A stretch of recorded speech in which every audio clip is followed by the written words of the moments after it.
పరిశుద్ధ బైబిల్ గ్రంథం నుండి రోమపత్రిక 8వ అధ్యాయము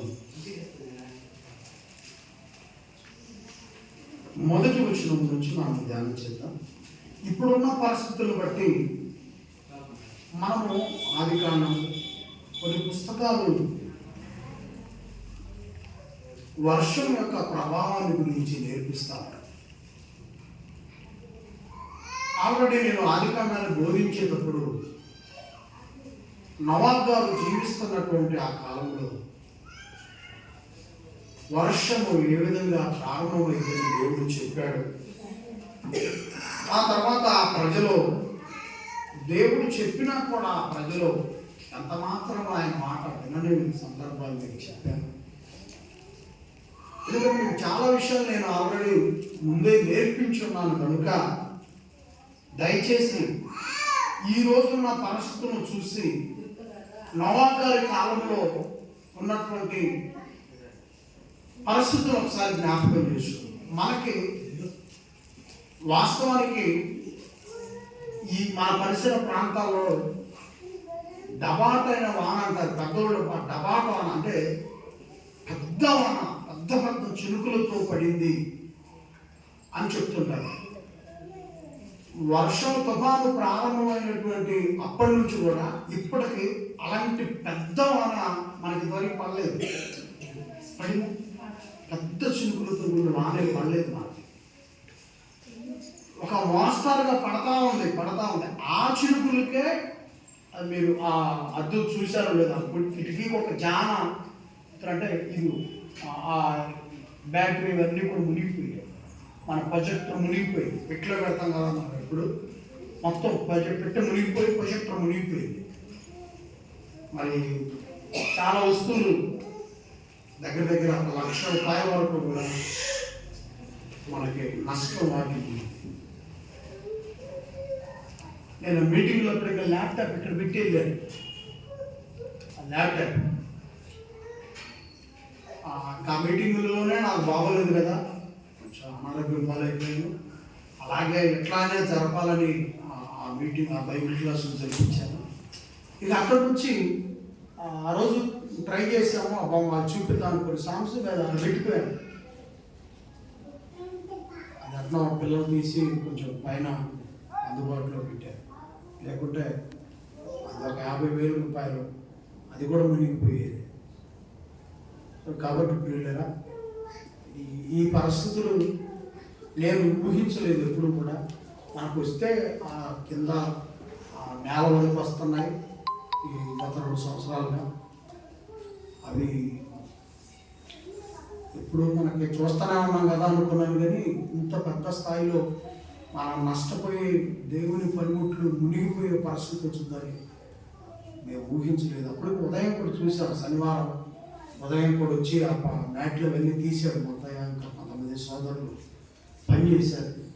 శనివారం సాయంత్రానికి ఆ పగలకొంటే నిండిపోయింది ఇదంతా కూడా. సాయంత్రానికి చూస్తే ప్రొజెక్టర్ అవన్నీ మునిగిపోయాయి, పనిముట్లన్నీ మునిగిపోయాయి. అది ఇన్వర్టర్ కొన్నామమ్మ, ఇన్వర్టర్ కూడా మునిగిపోయింది. ప్రియదేవుడు బిడ్డలు అంటే మాకు అసలు వర్షమే సరిగ్గా పడలేదు, కానీ ఈ చర్చి మునిగిపోయి పనిముట్లు అన్నీ కూడా ఆగమైపోయాయి. ఇంకా స్ట్రేంజర్ కొంచెం పైన పెట్టి వెళ్ళిపోయారు ఛార్జింగ్ బాక్స్. మరి నోవాహు గారి కాలం గురించి నేను మాట్లాడుతున్నాను. మన గురించి చెప్పుకున్నాం, అయిపోయింది. నోవాహు గారి కాలంలో 40 రాత్రులు 40 పగలు దేవుడు రాయించిన మాట ఏంటంటే ప్రచండమైన వర్షం రాయించారు. ప్రచండమైన వర్షం అంటే మనిషి నిలబడలేని, మనిషి రోడ్డు మీద కనిపించకుండా నిలబడకుండా కొట్టింది వాన. ఎటు నిలబడితే అటు చెవులు పగిలిపోయేటట్టు కురిసింది, ముఖం పగిలిపోయేటట్టు కురిసింది. ఒక్కొక్క చినుకు 40 రాత్రులు ఆగలేదు, 40 పగుళ్ళు ఆగలేదు. అంత పెద్దవాళ్ళు. దాని గురించి నేను ఒకసారి చెప్పాను. ఇంకా ఎప్పుడైనా మనం వివరంగా చెప్పుకున్నాం. ఇప్పుడు ప్రజలున్న ఈ కాలంలో ఆ వరదల గురించి, వానల గురించి మనం చెప్పుకోవటం కూడా మంచిది కాదు. కానీ ఒక్క రాత్రి పరిస్థితికే మనకి ఎలా ఉందని జ్ఞాపకం చేస్తున్నాను. ఆ రోజు దేవుడు చెప్పాడు, మీరు తప్పించుకోండి, ఆ నోవాహు ఆడలోనికి వెళ్ళండి, అంటే ప్రజలు ఆ రోజు ఏమాత్రం కూడా ఎనలేదు పరిస్థితులు. కాబట్టి కొన్నిసార్లు మనము దేవుని యొక్క పరిస్థితులు మనకు నేర్పిస్తున్నప్పుడు కూడా మనం చూసుకొని దేవుడు మనకి ఎప్పుడు ఏది నేర్పిస్తాడో బైబిల్ గ్రంథం నుంచి దాన్ని పూర్తిగా నేర్చుకోవడానికి మనందరం ఇక్కడ కూర్చున్నాం. పౌలు గారు ఆ రోజు రోమాలో ఉన్నటువంటి ప్రజలకి నేర్పిస్తున్నాడు. అంటే దేవుడు పౌలు గారికి చెప్పాడు నేర్పించమని. అప్పుడు వాళ్ళు నేర్పిస్తున్న విషయాల్ని ఆ రోజు ప్రజలు ఏం నేర్చుకోవాలో దేవుడు మన ప్రభువైన యేసుక్రీస్తు వారు పౌలు గారికి ఈ సంగతులు చెప్పమని చెప్పాడు. పరిశుద్ధాత్మ దేవుడు ఆయన్ని బోధించడానికి ప్రేరేపించాడు. అలాగే ఈరోజు ఆ సంగతులన్నీ కూడా మనము ఈరోజు సజీవులుగా ఉన్న మనం వింటున్నాం, బోధించడానికి నన్ను కూడా ఆయన ప్రేరేపిస్తున్నాం. లేకపోతే చెప్పలేను నేను కూడా ఈ సంగతి.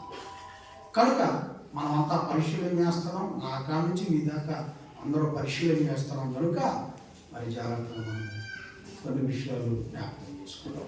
ఏమండి పౌలు గారు ఏమని వారికి బోధిస్తున్నాడు? మొదటి వచనం, కాబట్టి ఇప్పుడు క్రీస్తు యేసునందున్న వారికి ఏ శిక్షా విధియు లేదు. సరే, కాబట్టి ఇప్పుడు క్రీస్తు యేసునందున్న వారికి ఏ శిక్షా విధియు లేదు. అండి ఈ లోకంలో ఏ మార్గంలోనైనా వెళ్ళు, ఏ పరిస్థితుల్లోనైనా వెళ్ళు, శిక్ష ఉంటుంది. కానీ యేసుక్రీస్తునందు ఉంటే, యేసుక్రీస్తు మార్గంలో నడిచేవారి మరలా ఒకసారి జ్ఞాపకం చేస్తున్నాను, యేసుక్రీస్తు వారికి మతం కాదు. జ్ఞాపకమైన అందరూ కూడా మీ మతం ఆ మతం అని అంటారు కదా, యేసుక్రీస్తు వారి మతం కాదు. యేసుక్రీస్తు వారి నిత్య జీవానికి మార్గం. అంటే జీవవృక్ష ఫలములను మనం భుజించడానికి మార్గం. దయతో ఈ విషయాన్ని గుర్తుపెట్టు. పరలోకానికి వెళ్ళడానికి మార్గం క్రీస్తు వారిది. యేసుక్రీస్తు వారిది మతం కాదు, మార్గం. యేసుక్రీస్తు మార్గములోనికి వచ్చే వారికి ఏమండి తెగలు చాలా ఉన్నాయి, రిజర్వేషన్లు చాలా ఉన్నాయి, కులములు చాలా ఉన్నాయి ఈ భూమి మీద. ఏ తెగలో నుండైనా రా, ఏ కులములో నుండైనా రా, ఎలాంటి వాతావరణంలో నుండైనా నీవు క్రీస్తు అనేటువంటి మార్గంలోనికి వస్తే ఏ శిక్షా విధి లేదంటే, ఏ శిక్షా విధి లేదు. ఏమంటున్నాడు? చదవన మాట. కాబట్టి ఇప్పుడు క్రీస్తు యేసు నందున్న వారికి ఏ శిక్షా విధియు లేదు.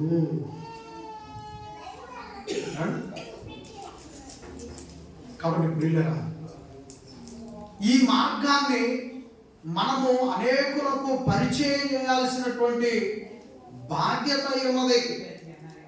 శిక్షా విధి లేని మార్గాన్ని నీ తోటి వారికి నీవు పరిచయం చేయాలా లేదా? మరి ఒక కార్యక్రమానికి వెళ్ళినప్పుడు, పెళ్ళికే వెళ్ళామనుకోండి, బయట భోజనాలు జరుగుతుంది. మన పిల్లలు మన వాళ్ళు లోపల పెళ్లి దగ్గర ఉన్నారు, బయట భోజనాలు జరుగుతుంది. నీవు ఆ సంగతి కనుక్కున్నావు, వెంటనే మన వాళ్ళకి ఇన్ఫర్మేషన్ ఇస్తావా లేదా? భోజనం స్టార్ట్ అయింది అంటే రెండేళ్ళు పిలుస్తావా లేదా? తర్వాత ఎంత హడావుడిగా ఉంటుందా? అది భోజనానికి పిలవడం మంచి కార్యక్రమేనా? ఏమండి, మంచి కార్యక్రమే. అలాగే యేసు క్రీస్తునందు ఉంటే ఏ శిక్ష లేదు ఈ భూమి మీద. ఏ శిక్ష అనేది మనకు వర్తించదు. యేసు క్రీస్తు యందు ఉండాలి.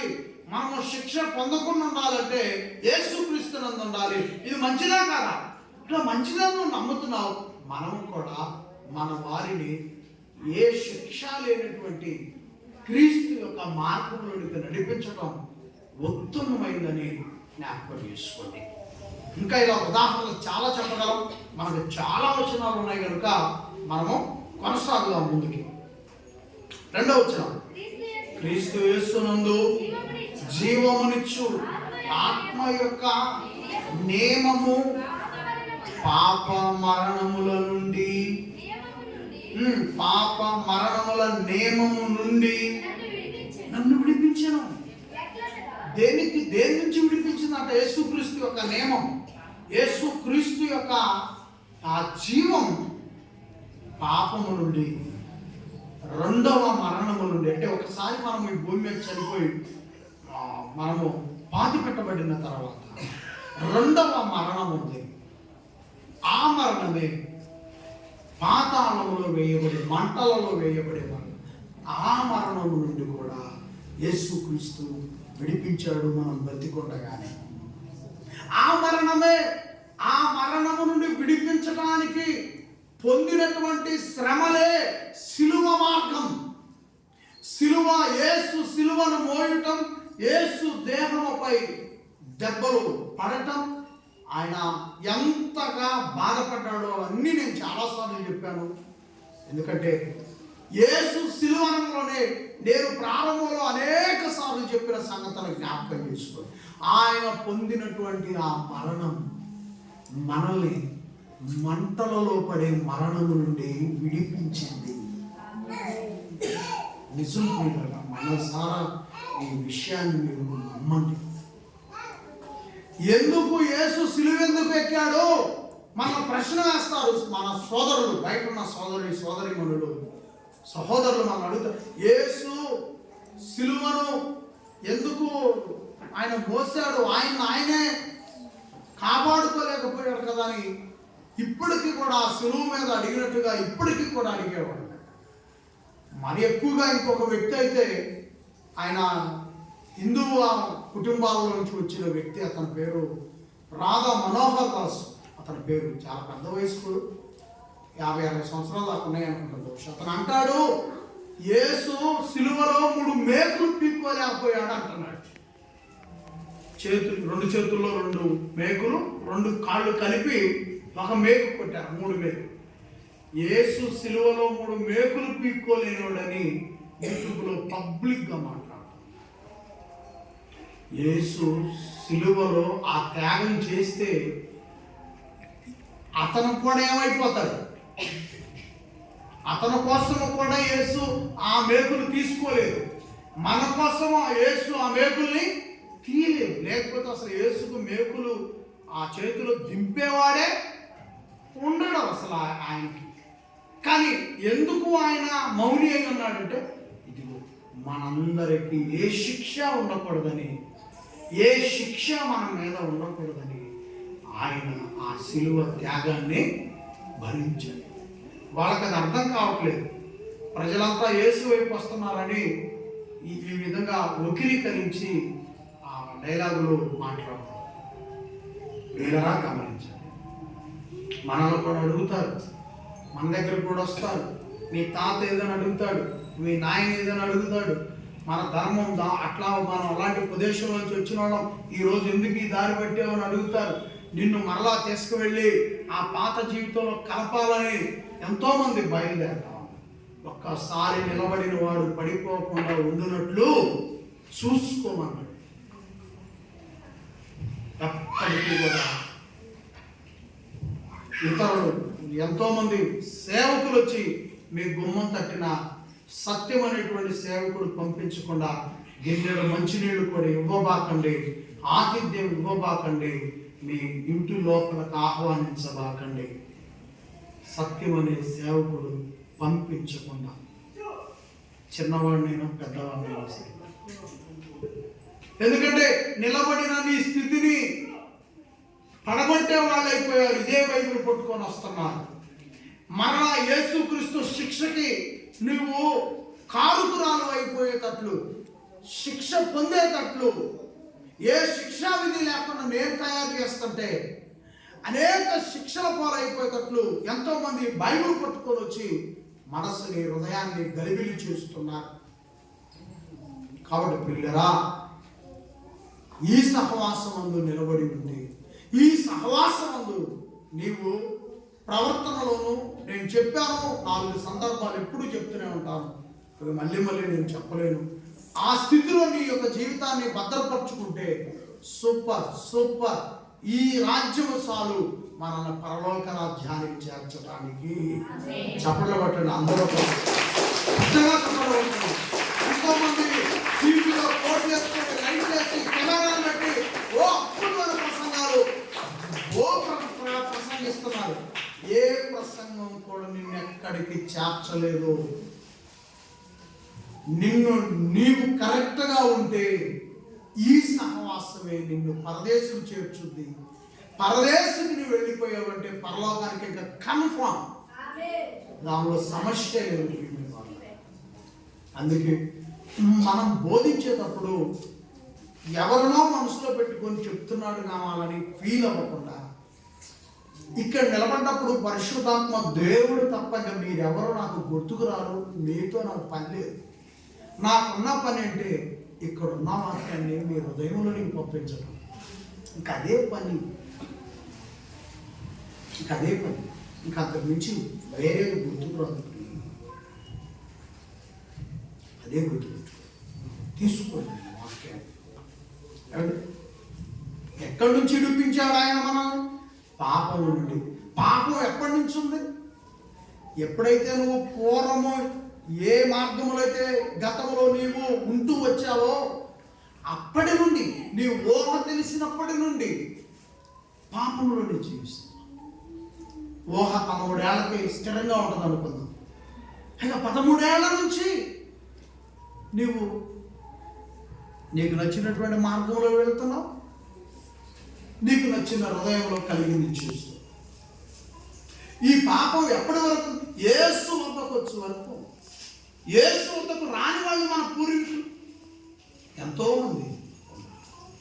కాబట్టి ప్రియ, పాపం నుండి నిన్ను విడిపిస్తాడు, నీ కుటుంబాన్ని విడిపిస్తాడు ప్రభు.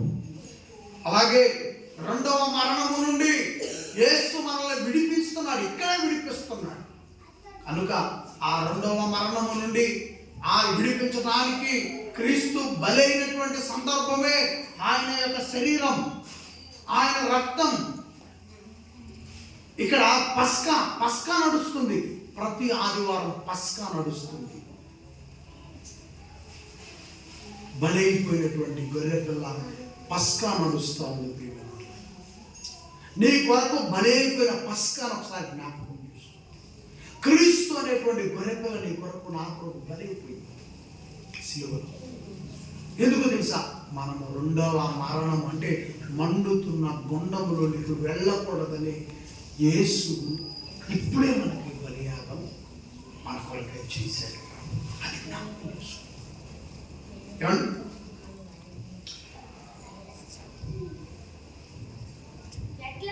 ఎట్లనగా ధర్మశాస్త్రము దేనిని చేయజాలకపోయానో దానిని దేవుడు, యేసు క్రీస్తు అనే దేవుడు, ధర్మశాస్త్రము చేయలేదు దాన్ని యేసు క్రీస్తు అనే దేవుడు చేశాడు. తండ్రి అయిన దేవుడు యేసు క్రీస్తు అనే దేవునికి అంతటి భాగ్యాన్ని పొందించాడు. ఆయన వెనుతిరగకుండా చేయగలిగాడు. 3-4 వచ్చినాము. శరీరమును అనుసరింపక ఆత్మను అనుసరించి నడుచుకొను మన యందు ధర్మశాస్త్ర సంబంధమైన నీతి విధి నెరవేర్చబడవలెనని పాప పరిహారము నిమిత్తము దేవుడు తన సొంత కుమారుని పాప శరీరముతో పంపి ఆయన పాప శరీరమందు పాపమునకు శిక్ష విధించాడు. శరీరానుసారులు శరీర విషయముల మీద మనస్సును, ఆత్మానుసారులు ఆత్మ విషయముల మీద మనస్సు. శరీరానుసారమైన మనస్సు మరణం, ఆత్మానుసారమైన మనస్సు జీవం, సమాధానమై ఉన్నది. ఏమండి, నేను వివరించడం కంటే నువ్వు చదువుతున్నప్పుడు వినేటప్పుడే నీకు క్లియర్గా అర్థమైపోతుంది. మనస్సుతో నీవు ఆలోచించు. శరీరము ఆత్మ, శరీరము ఆత్మ. శరీరము భర్తలో ఉండి ఆత్మ భార్యలో ఉంటుందా? శరీరము కొడుకుండి ఆత్మ కూతురుకుంటుందా? ఎవరైనా సమాధానం చెప్పగలుగుతారా? ఈ రెండు వేరు వేరా? ఈ రెండు వేరు వేరా?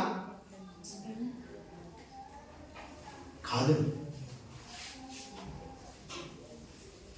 ఆత్మ నివసించడానికి సెక్యూరిటీ ఏర్పాటు చేశాడు దేవుడు. ఆ సెక్యూరిటీ ఈ శరీరం. మనలో ఉన్న ఆత్మ నివసించడం కోసం దేవుడు చుట్టూ ఏర్పాటు చేసిన సెక్యూరిటీ ఈ శరీరం.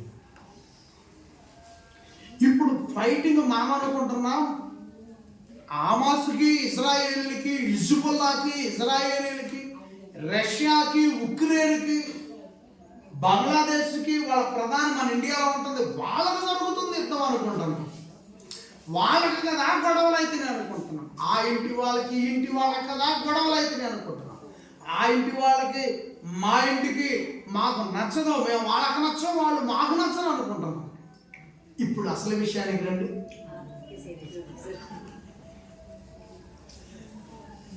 ఇప్పుడు రండి అసలు విషయానికి. తినాలని నోరు అడుగుతుంటే కాళ్ళు పైకి లేవని కాళ్ళు పైకి. నెల రోజులు చూశాను అదంటే ఇల్లు. నెల రోజులు చూశాను, నెల రోజులు చూశాను.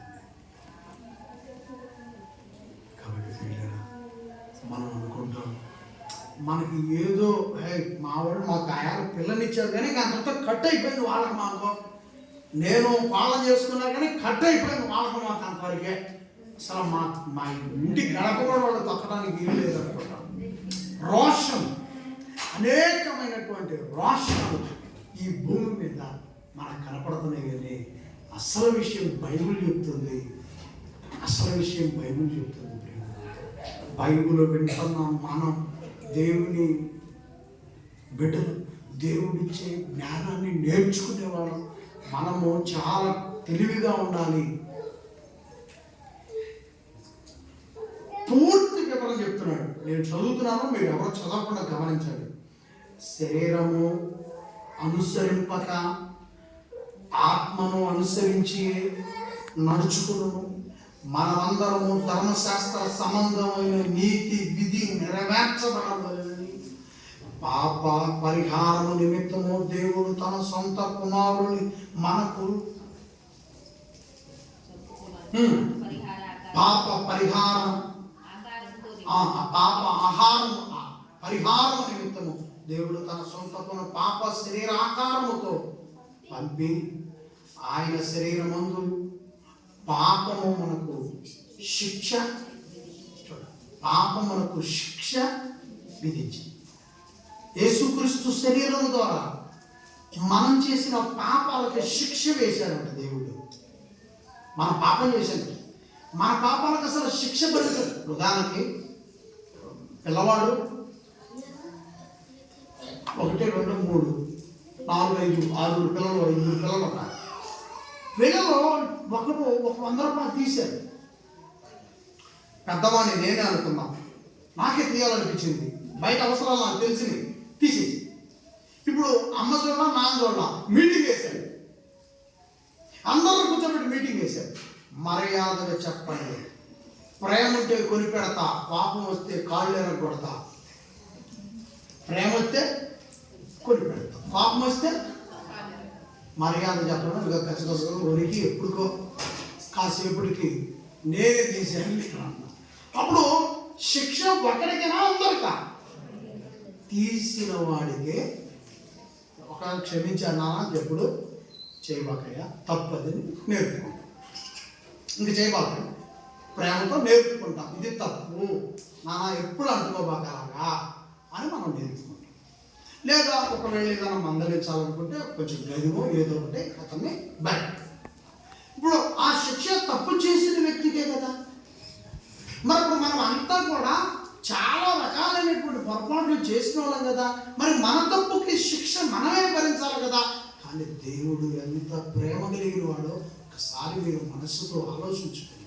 మనమంతా చేసిన అనేకమైన తప్పిదాలకి ప్రియమైన వారు కదా కుమారుడైన యేసుక్రీస్తును పంపించి చేసిన తప్పుకి శిక్ష వేయించాడట. పాపానికి శిక్ష వేయించాడు.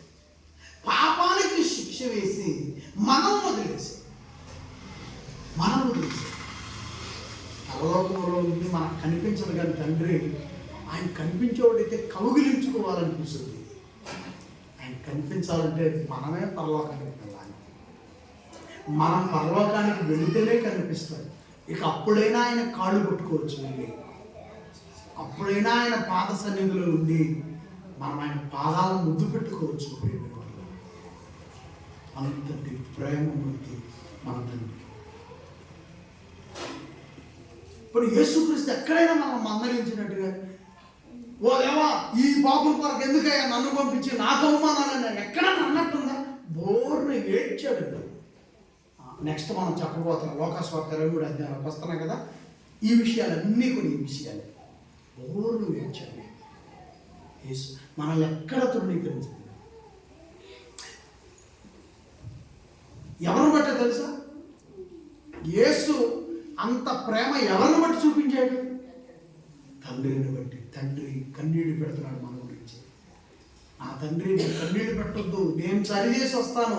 వీళ్ళు చేసిన పాపానికి వీళ్ళకి కాదు శిక్ష వేసేది, వీళ్ళ పాపానికి నేను శిక్ష వేసి వస్తా, నీ పిల్లల్ని కాపాడతా. ఏమండి ఆ పాపం ఎక్కడ జరుగుతుందంట? 5వ వచనం, శరీరానుసారులు శరీర విషయం మీద మనసు ఉంచుదురు, ఆత్మానుసారులు ఆత్మ విషయముల మీద మనసు ఉంచుదురు. శరీరసారమైన మనస్సు మరణము, ఆత్మానుసారమైన మనస్సు జీవమును సమాధానమునై ఉన్నది. కాబట్టి ఈ శరీరము ఆత్మ ఎక్కడున్నాయి? 1 పర్సన్, ఒకే వ్యక్తిలో ఉన్నాయి. ఇప్పుడు నాలోనే ఉన్నవి ఈ రెండు. నాకు శరీరం ఉన్నది.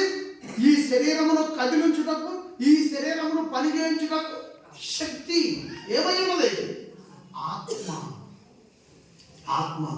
ఇప్పుడు ఈ శరీరము ఈ ఆత్మను కూడా తీసుకొని పోతుందంట దాని అలవాట్లు కలిగి. ఈ శరీరము ఆత్మ కూడా లాక్కొని వెళుతుంది. రా వెళ్దాం రా.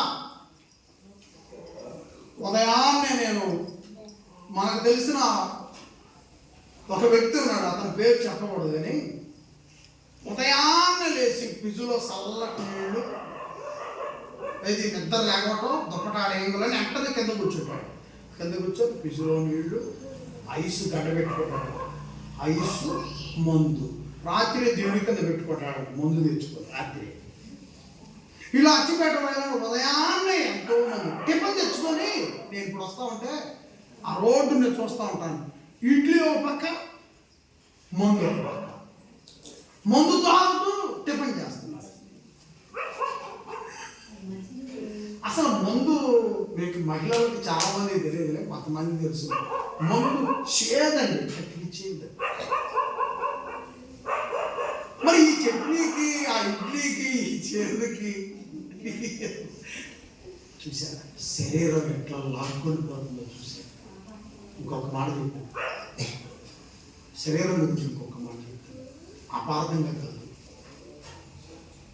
బాగా ఆస్తులు, ట్రాక్టర్లు, కారులు, మంచి ఫ్యాక్టరీ, మంచి వ్యాపారం, కొడుకులు, బాగుంది. ఫ్యామిలీ వరద వచ్చేసింది నాకు తెలియట్లేదు. అనుకోని రీతి ఒక రీతికి ఉపయోగం రాత్రికి వరదంతా వచ్చేసి ఈ లోపల ఏం చేశారంటే వాళ్ళ దగ్గర ఉన్న బంగారం, డబ్బు అన్నీ సర్దుకొని పైకి వెళ్ళారు. బిల్డింగ్ పైకి వెళ్ళారు. పైకి నీళ్లు రాలా, కానీ కింద ఉన్న పునాదులు ఏం చేసింది? పైకి రాలా నీళ్ళు వచ్చింది ఆ ఫస్ట్ ఫ్లోర్ వరకే. కానీ వచ్చిన ఫస్ట్ ఫ్లోర్ నీళ్ళు ఏం చేసినాయి? వాటి పునాదుల్ని కదిలించి వేసి కూల్చి వేసి. పిల్లల బంగారం కొట్టుకొని పోయింది, డబ్బు కొట్టుకొని పోయింది, భార్య చనిపోయింది, భర్త చనిపోయాడు, 2 పిల్లల్లో ఒక పిల్లవాడు చనిపోయాడు, ఒక్క అబ్బాయి ఇప్పుడు పోలీసుల యొక్క స్వాధీనంలో ఉన్నాడు.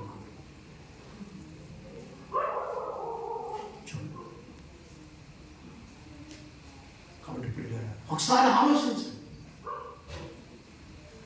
మన నిర్ణయాలు ఓ రేంజ్లో ఉంటాయి అనుకుంటాం, ఆ నిర్ణయాలు కొన్ని దెబ్బతినిపోతుంది. ఇక్కడ మన స్థాయి దగ్గర నుంచి కూడా, మన కుటుంబాల దగ్గర నుంచి కూడా కొన్ని నిర్ణయాలు జారిపోకుండా కాపాడుతుంది. ఎందుకో తెలుసా? మన నిర్ణయాలను గలిబిలి చేసేటువంటిదే శరీరం. ఆత్మానుసారమైన స్థితిని దెబ్బతీసేదే శరీరం. కానీ అది లేకుండా మనం ఉండలేము. ఇప్పుడు ఇదే శరీరంలో 1,00,000 కణాలు పోయాయి ప్రియులరా, అసలు లేచి నిలబడలేకపోయానండి. వణుకొస్తుంది. మరి ఇదే శరీరం మనకు అవసరం. అందుకే దేవుడు వచ్చాడు. అయితే ఈ శరీరము ఎటు లాగితే అటు పోకూడదంట. శరీరానుసారమైనటువంటి దాని మీద మనసు పెడతారు. అదే కదా ఇప్పుడు చదివి అదే కదా ఇప్పుడు మనం చదివి. కానీ ఆత్మానుసారం అంటే ఈ శరీరమునే కలిగి ఉండి దేవుడు ఇచ్చిన ఆత్మానుసారంగా బ్రతికితే అది సూపర్ అంటే సూపర్. అందుకే పౌలు గారు ఏమని నేర్పిస్తున్నాడు? సోదరులారా, శరీరానుసారమైన మనసు పెట్టెదరు, ఆత్మానుసారమైన పనుల మీద మనసు పెట్టెదరు. క్రీస్తును నమ్మిన వాళ్ళు ఏ శిక్షా విధి పొందకుండా ఉండాలంటే ఆత్మానుసారంగానే బ్రతకాలే. శరీరం మాత్రం లాగుతూ ఉంటుంది, శరీరము ఆకర్షిస్తూ ఉంటుంది. దాని ఆకర్షణకు కట్టలు వేయండి. శరీరం యొక్క పరిస్థితులను ఎనిక్కి లాక్కరండి. ఆత్మానుసారమైన జీవితం మీద మనసు పెడితే శరీరం ఓడిపోద్ది. యేసు పాపము చేసిన వ్యక్తికి శిక్ష వేశాడా, పాపానికి శిక్ష వేశాడా? మాట్లాడరా, ఇప్పుడే కదా నేను చెప్పాను. పాపములకు శిక్ష వేశాడు, అంతే కదా. ఇప్పుడు శరీరము లాగుతా ఉన్న మనల్ని, మనము ఆత్మానుసారంగా బతుకుతూ శరీరములకు ఏమి వేయాలా?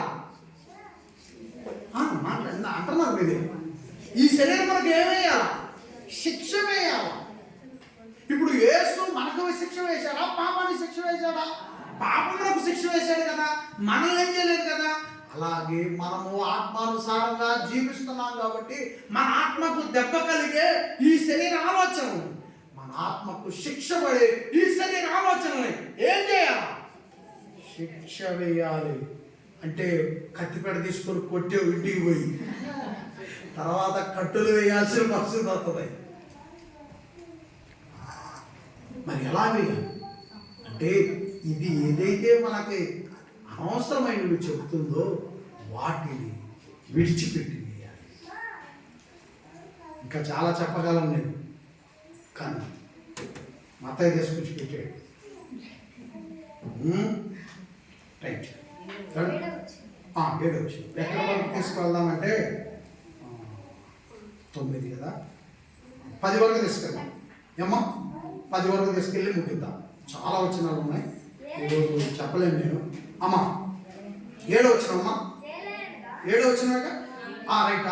ఏలయనగా శరీరానుసారమైన మనస్సు దేవునికి విరోధమైనది, అది దేవుని ధర్మశాస్త్రమునకు లోబడదు, ఏ మాత్రమును లోబడనేరదు. చూసారా 7వ వచనంలో ఏం చెప్తున్నాడు? 7వ వచనంలో ఏం చెప్తున్నాడు? ఎలయనగా శరీరానుసారమైన మనస్సు దేవునికి ఒక విషయాన్ని జ్ఞాపకం చేస్తాను, అది చాలా సూపర్గా ఉంటుంది. మనల్ని కదిలించే సందర్భం, మనల్ని శరీరానుసారమైన స్థితిలో నుండి తొందరగా దేవుని వైపు తిప్పేటువంటి సందర్భం. అదేంటంటే ఇశ్రాయేలీయులకి మొట్టమొదటి రాజుని దేవుడు నియమించాడు, సౌలు అనే వ్యక్తి. అతనికి సెక్యూరిటీగా సమూయేలు గారిని ఉంచాడు దేవుడు సమూయేలు గారికి తెలియజేస్తే సమూయేలు గారు రాజుకు చెప్తే సమూయేలు గారు చెప్పినట్టుగా రాజు చేయాలి. సమూయేలు గారు ఏదైతే చెప్తారో అదే చేయాలి రాజు. అలా 3 సంవత్సరాలు చేశాడు. సమూయేలు గారు ఏది చెబితే అది తప్పకుండా 3 సంవత్సరాలు చేశాడు. ఆ తర్వాత ఒక యుద్ధానికి వెళ్ళాడు. సమూయేలు గారు చెప్పాడు, అక్కడ ఉన్నటువంటిది ప్రతిదీ మీరు ముట్టుకోకుండా అన్నీ తీసివేయండి. అది మీరు ఎవరో ఏది కూడా అక్కడ ముట్టుకోబాకండి. అక్కడ వాళ్ళ దగ్గర బంగారం ఉంది కానీ ముట్టుకోబాకండి. వాళ్ళ దగ్గర రోకలు ఉన్నాయి అయినా ముట్టుకోబాకండి. అసలు వాళ్ళదంటూ మన భూభాగంలోనికి ఏది తేవద్దు, వాళ్ళదంటూ దేవుని బిడ్డలు ముట్టుకోవద్దు.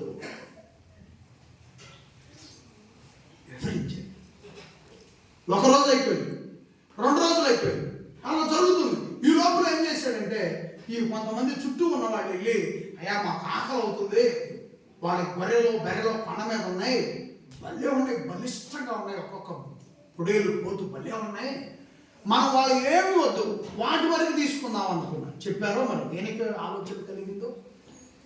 వెళ్ళిపోయి అక్కడ ఉన్నటువంటి బలమైనటువంటి గొర్రె పిల్లల్ని మేక పొడేల్ని పట్టుకొచ్చి వీళ్ళు యుద్ధం చేసి పాలెంలో కట్టేశారు. ఆ రోజు వీళ్ళు ఎలా యుద్ధం చేస్తున్నారని దేవుని ప్రతినిధి సమూయేలు గారు వీళ్ళని చూడటానికి వస్తా ఉన్నాడు. ఆయన వచ్చే సంగతి వీళ్ళకి ఇన్ఫర్మేషన్ తెలియదు. ఇన్ఫర్మేషన్ లేకుండా వచ్చాడు. దేవుడు పంపించాడు ఆయన్ని. వెళ్ళి రాజు దగ్గర నిలబడేసరికి పెద్ద పెద్ద కేకలు, మేకల అరుపులు, గొర్రె పిల్ల అరుపులు ఆ పాలెం నుంచి పడుతున్నాయి.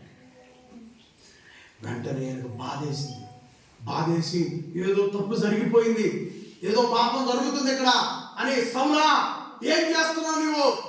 బయటకు వచ్చి నన్నేమంటావా, ఇక్కడ సైన్యం అంతా ఆకలిని అడుగుతూ ఉంది, అందుకే వాళ్ళ బలమైన పొడేళ్ళు పోతులు పట్టుకొచ్చాం, కోసుకొని తినేసాం, కొన్ని దాచిపెట్టేసాం అన్నట్టుగా, నా తప్పేం లేదన్నట్టు చెప్పేసి. ఏమిటి ఆ రోజు ఏం జరిగిందో చెప్పాడు. అసలు ఎంత తీవ్రమైన నష్టం జరిగిందనుకుంటున్నాను. సరేలే ఇప్పుడు క్షమిస్తున్నాను, ఆనకాలు వచ్చి ఆ చర్చిలో సందా అయ్యి ఆనకాలు వచ్చి ప్రభు శరీరం తీసుకో అన్నట్టుగా కాదు. ఆ రోజు ఏం జరిగిందో ఒక మాట చెప్తాను. శరీరాల సారంగా ఒక మనిషి వెళ్ళిపోతే ఏం జరిగిందో తెలుసా? దేదీప్యమానంగా రాజుగా ఎక్కడో గాడిదలు కాసుకునేవాడు, గాడిదలు కాసేవాడండి.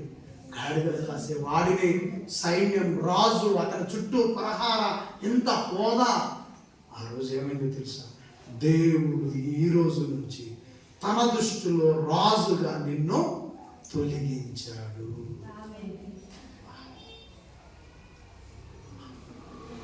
నువ్వు ఆ రోజు ఇక ఈ రోజుతో నువ్వు దేవుని దృష్టిలో ఇక రాజువి. నువ్వు యాడికి వెళ్ళినా, నువ్వు రాజునే లేననుకొని నువ్వు వెళ్ళినా దేవుడు నీతో రాడు. నీకు యుద్ధాలలో జయాలను ఎప్పుడు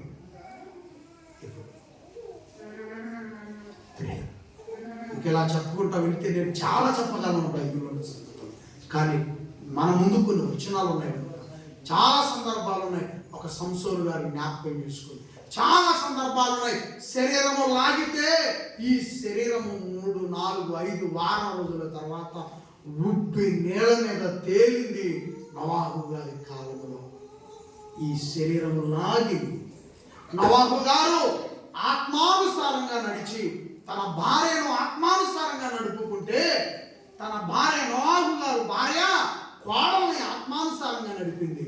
నోవాహు గారు కొడుకుల్ని ఆత్మానుసారంగా నడిపాడు. కోడలు కలిసి, కొడుకులు కలిసి, వీళ్ళిద్దరు పెద్దవాళ్ళు కలిసి ఎక్కడో అరారతు కొండ పైన వాడ నిర్మాణ పనులు ప్రారంభించారు. చివరికి ప్రియులరా, ఆత్మానుసారంగా నడిచిన కుటుంబం వాడలోనికి వెళ్ళింది. శరీరానుసారంగా బతికిన కుటుంబాలు నేల మీద తేలితే కాకులు మాంసం తిన్నట్టుగా మనం చూసాం. చెప్పాను కదండి ఆదికాండం. ఇంకా నేను ముగిస్తున్నాను. జాగ్రత్త వినండి. అలాగే మాటలు చెప్పాలంటే బ్రహ్మాండం జరుగుతుంది అనుకున్న 1వ తారీఖు ఆరాధన ఏమైపోయింది? ఎప్పుడు ఆరాధనలు ఆగిపోతాయి, ఎప్పుడు మన ఊపిరి ఆగిపోద్దో, మరలా రానున్న వారానికి మనం ఇక్కడికి చేరుకుంటామన్న గ్యారంటీ లేదు. లేదు ప్రియమైన వారలారా, లేదు. సేవకుడు కూడా వస్తారన్న గ్యారంటీ లేదు. అందుకే మనసు పెట్టి పరిస్థితులకు అనుగుణంగా ఆత్మానుసారం ఆ తర్వాత మిగిలిన ఆ 8 మంది సంతానం నుండి వచ్చిన వాళ్ళని ఇక్కడ కూర్చున్నామంతా, బయట నివసిస్తున్నామంతా. బయట నివసించే వాళ్ళు, ఇక్కడ కూర్చునే వాళ్ళు ఆ 8 మంది నుంచి వచ్చిన వాళ్ళమే.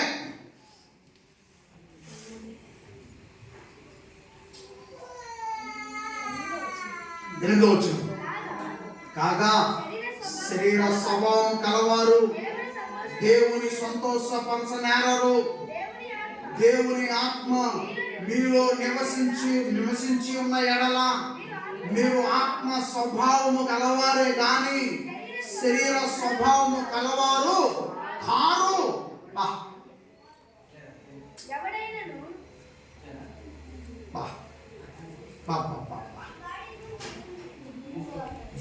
ఏం చెప్పాడండి? కాగా శరీర స్వభావం కలవాడు దేవుని సంతోషపరచనేరరు. దేవుని సంతోషపరచనేరరు. 9వ వచనం, దేవుని ఆత్మ మీలో నివసించి ఉన్న ఎడల మీరు ఆత్మ స్వభావము కలవారే కానీ శరీర స్వభావము కలవారు కారు. ఆత్మ స్వభావము మనము కలిగి ఉండాలి. అదేనండి పౌలు గారు అక్కడ ఉన్న ప్రజలకు మీరు ఆత్మ స్వభావము కలిగి ఉంటే, ఇప్పుడు పై వచనం చదవండి. ఇలా చదవచ్చు, అందరూ చదవమ్మా. పై వచనం చదవండి. అంటే 8వ అధ్యాయం మొదటి వచనం చదవండి. కాగా 8వ వచనం, కాబట్టి ఇప్పుడు క్రీస్తు యేసు నందున్న వారికి ఏ శిక్షా విధియు, ఇప్పుడు ఏ శిక్ష మనకు లేకుండా ఉండాలంటే మనం ఎలా ఉండాలా? 8వ వచనం 9వ వచనం చదవండి. దేవుని ఆత్మ మీలో నివసించి ఉన్న ఎడల మీరు ఆత్మ స్వభావము గలవారే కానీ శరీర స్వభావము గలవారు కాదు. వీరికి క్రీస్తు నందున్నారు కనుక ఏ శిక్ష భూమి మీద లేదు, చనిపోయిన తర్వాత కూడా. ఇప్పుడు చనిపోయిన తర్వాత కానీ భూమి మీద కానీ శిక్ష అనేది లేకుండా ఉండాలంటే ఏ విధముగా ఉండాలి? ఆత్మానుసారమైనటువంటి జీవితాన్ని. ఇక్కడున్న మనంతా కష్టమది అయినా నేర్చుకోవాలి. ఏమండి? 9వ వచనం 2వ భాగం, ఎవరైనను ఆత్మ లేవాడైతే వాడు వాడు. అందుకే నేను ఏమంటున్నాను, ప్రారంభంలో కూడా మీకు చెప్పాను, బైబిల్ పట్టుకొని ఎవరైనా మీ గుమ్మానికి వస్తే, అమ్మో దేవుడు ఏదన్నా లోపల కనిపోతే శిక్ష అనేమో రండి పొందనాలని మరలా చెప్తున్నా, బైబిల్ పట్టుకొని చెప్తున్నా.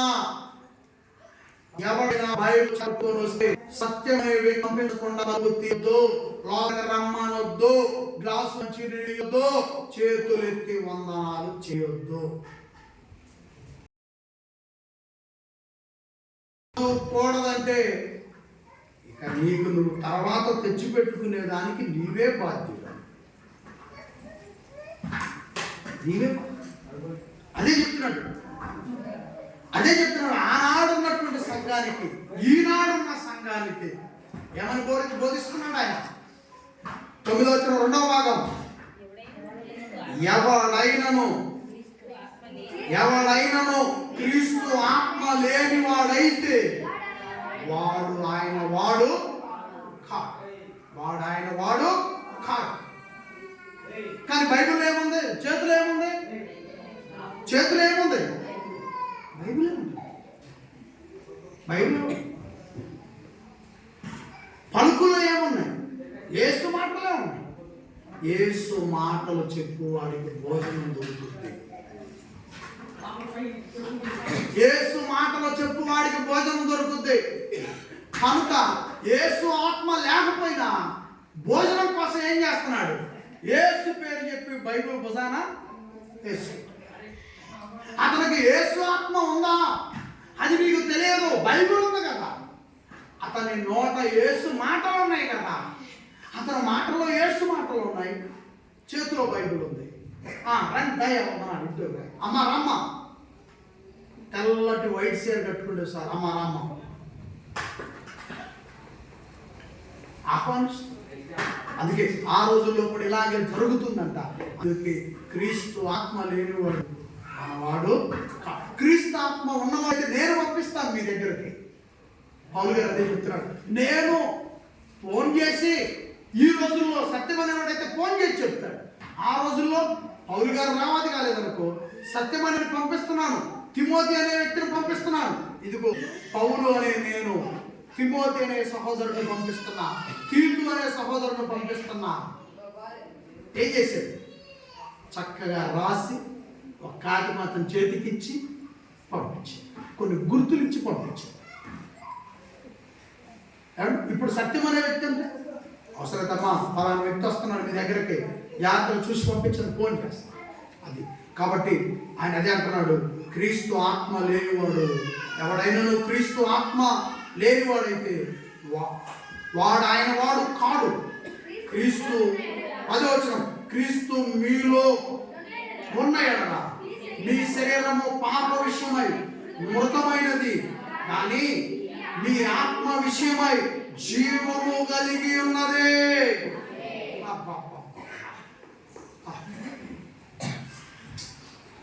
11 కూడా చదువుతానండి. 11 కూడా, మృతుల నుండి యేసును లేపిన వాని ఆత్మ మీలో నివసించిన ఎడల, మృతులలో నుండి క్రీస్తు యేసును లేపిన వాడు సావునకు లోనైన మీ శరీరములను కూడా మీలో నివసించుచున్న తన ఆత్మ ద్వారా జీవింపజేయును.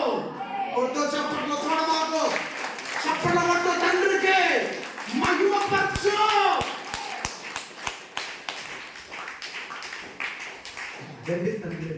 మీరు ఇంటికి వెళ్ళి ఆలోచించండి దయచేసి, లేదా నా ప్రసంగాలను మీరు యూట్యూబ్లోకి వెళ్ళి మళ్ళీ చూడండి దయచేసి.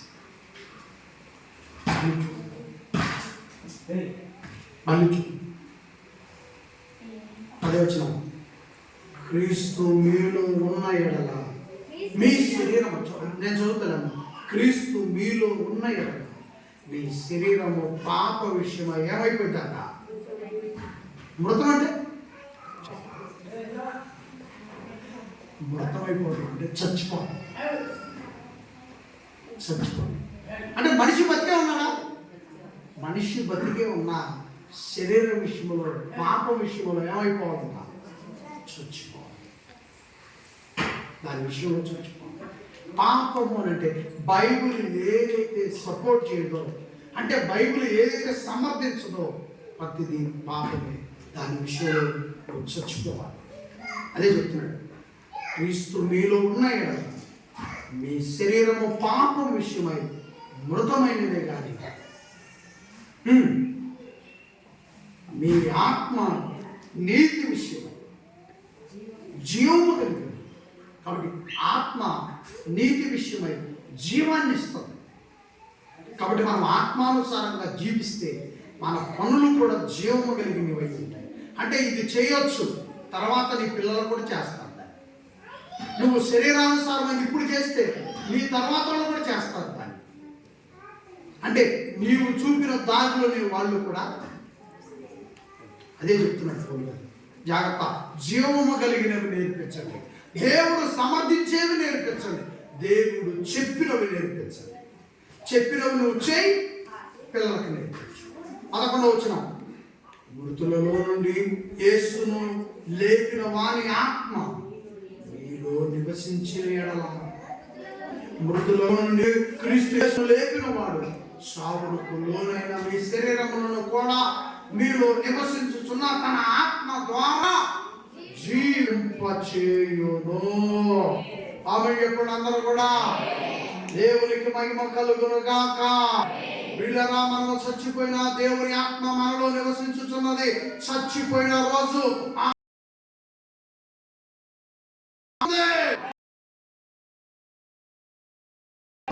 నీలో మనలో కూడా దేవుని ఆత్మ దేవుని ఆత్మకు మనమంతా దేవునికి నిష్ఠులు మోకరించి దయచేసి కొన్ని నిమిషాలు ప్రార్థన చేసుకోండి. సాధ్యమైతే మోకరించండి. మోకరించలేని వాళ్ళు పూర్తిగా నేల మీద కూర్చో.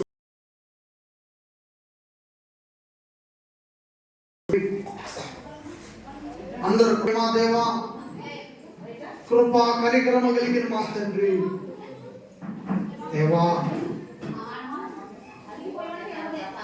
ప్రార్థన చేస్తా ఉన్నాను తండ్రి, ప్రార్థన చేస్తా ఉన్నాను. క్రీస్తు యేసునందు మేము శిక్షావిధి లేని వాళ్ళగా బ్రతకాలంటే మేము ఆత్మానుసారమైనటువంటి స్థితి కలిగిన వాళ్ళమై దేవా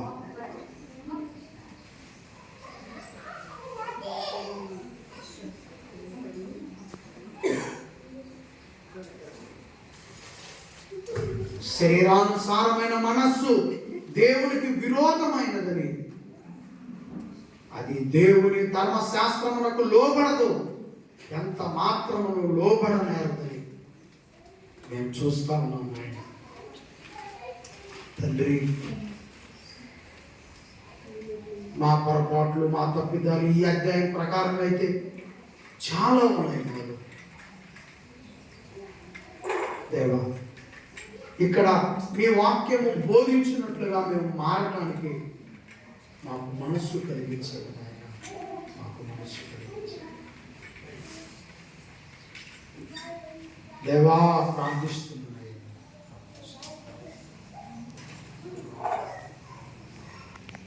అందరూ కూడా, అందరూ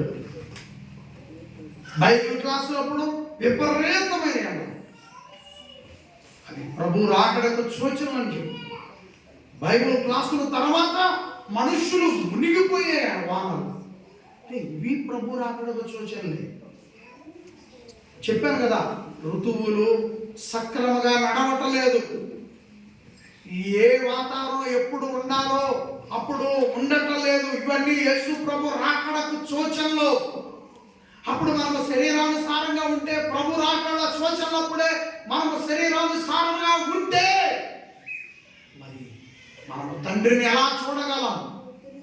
యేసు వారు వచ్చినప్పుడు ఆయనతో మనం ఎలా వెళ్ళగలం? కాబట్టి ఇప్పుడే మేము ఆత్మానుసారంగా జీవిస్తాం, శరీరం చెప్పినట్టుగా మేము నడవమని బలమైన తీర్మానాన్ని దేవుని సన్నిధిలో తీసుకోండి. ప్రేమను తీసుకోండి.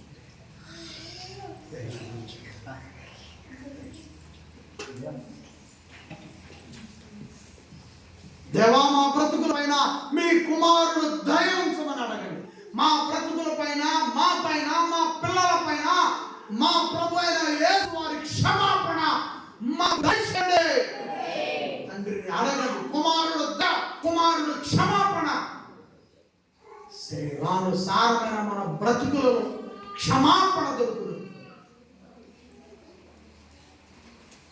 ప్రియ దేవుని పరిశుద్ధాత్మ దేవుని యొక్క ఆ దేవుని సహాయంతో మనం జీవించాలి. పరిశుద్ధాత్మ దేవునికి నువ్వు వెలపల బ్రతికితే క్రీస్తులో నువ్వు ఉండలేవు. కన్న తండ్రికి నీ ఆరాధన సమర్పించలేవు. పరిశుద్ధాత్మ దేవుని యొక్క అనుసంధానం మన బ్రతుకు ఉండాలి. ప్రేమ కలిగిన మా తండ్రి, మీ ప్రియ కుమారుడు యొక్క క్షమాపణలు మా అందరిపై, మా కుటుంబాలపై కుటుంబంలో ఉంటున్న పెద్దల చిన్నలపై ప్రభు అయిన యేసు వారి క్షమాపణ తండ్రి దయచేయండి నాయన. ప్రభు ద్వారా మనందరినీ క్షమించండి. శరీరానుసారమైన బ్రతుకులో మేము ఇప్పటికీ జీవిస్తూ ఉంటే ఇప్పుడే ఈ వాక్యము ద్వారా మమ్మల్ని విడిపించి దేవా ఆత్మానుసారంగా మమ్మల్ని నడిపించండి. పరిశుద్ధాత్మ దేవుని యొక్క నడిపింపులోనికి మమ్మల్ని తీసుకురండి. మా కుటుంబాలను తీసుకురండి. శరీరపు ఆకర్షణ, శరీరపు ఆనందం మాలో నుంచి యేసు నామమున తొలగిపోవును గాక. తండ్రి, పరలోకపు ఆనందం, పరలోకములో ఉన్న తండ్రి మీ చిత్తమును భూమి మీద మేము నెరవేర్చినట్లు మీ కుమారుడు మా ప్రభు అయిన యేసు వారు నెరవేర్చినట్లుగా ఆయన బలముతో, ఆయన శక్తితో, యేసు దయతో మేము కూడా తండ్రి క్రీస్తు సంఘమై ఉన్నాము. మేము కూడా మీ చిత్తమును నెరవేర్చినట్లు ఇక్కడ ఉన్న ప్రజలందరికీ మీ ఆత్మ నడిపింపును దయచేయండి. యేసు నామమున మేము జీవించినట్లు సహాయం చేయండి తండ్రి. పరిశుద్ధాత్మ దేవుని యొక్క బలముతో జీవించినట్లు కృప దయచేయండి దేవా. శరీరానుసారమైన ఊహలు, ఉద్దేశాలు, నిర్ణయాలు, తలపు, బుద్ధి, మనస్సు, హృదయం యేసు నామమున మారిపోవునుగాక. సహాయం చేసి, ఎందుకంటే మా ప్రభు అయిన యేసు వారు పొందిన సిలువ త్యాగం మేము జ్ఞాపకం చేసుకోవాలి. యేసు వారి కొరకు పొందిన ప్రతి శ్రమయు మేము జ్ఞాపకం చేసుకోవాలి. మా కొరకై బలి అయిపోయాడు. పస్కా బలిగా మా కొరకై తండ్రి మేము ఎలా యేసును విడిచి లోకానుసారంగా జీవించాము అలా జీవిస్తున్నామంటే శరీరానుసారంగా మేము ఎంత లోక ఆశలకు మేము ఎంత లోనైపోతుంది. కాబట్టి తండ్రి మా ప్రభు సిలువ మా హృదయంలో ఉంచి ఆయన పొందిన శ్రమలు, బాధలు, ఆయన పొందిన మరణం మా హృదయంలో ఉంచండి. అప్పుడు మేము ఎల్లప్పుడూ మీకు రుణస్థులుగా మేము జీవిస్తాం. పౌలు గారు చెప్పిన ఇంత గొప్ప ప్రసంగాన్ని ఈ తరంలో మేము వినడానికి మాకు మీరు చూపిన ఆశీర్వాదమును బట్టి, దీవెనలను బట్టి, మేలులను బట్టి మా ప్రభువైన యేసు వారి నామమున స్తుతులు, స్తోత్రములు, మహిమయు, ఘనతయు, ప్రభావములు, స్తుతి యాగములు మీకు సమర్పించుకుంటున్నాను తండ్రి. దేవా స్తోత్రం. పరిశుద్ధాత్మ సహాయాన్ని బట్టి స్తోత్రములు చేయవచ్చు. ఆనాడు విన్న ప్రజలు ఎంతో మంది మారుమనసు పొందారు ఈ ప్రసంగం. ఈనాడు విన్న ఈ ప్రజలు, ఈ తరంలో ఉన్న ఈ ప్రజలు మార్పు చెంది యేసుకు నమ్మకస్తులుగా, ఆత్మ చేత బలముగా నడిపించబడేవారిగా, తండ్రి మీ ఇష్టాన్ని నెరవేర్చేవారిగా క్రియల రూపంలో కనపరచున్నట్లు సహాయం చేసుకో నడిపించమని కోరుకుంటున్నాను. యేసు ప్రభువు వారి నామమున ప్రార్థనని వేడుకొచ్చున్నాను. ఆమేన్. అందరికీ వందనాలు.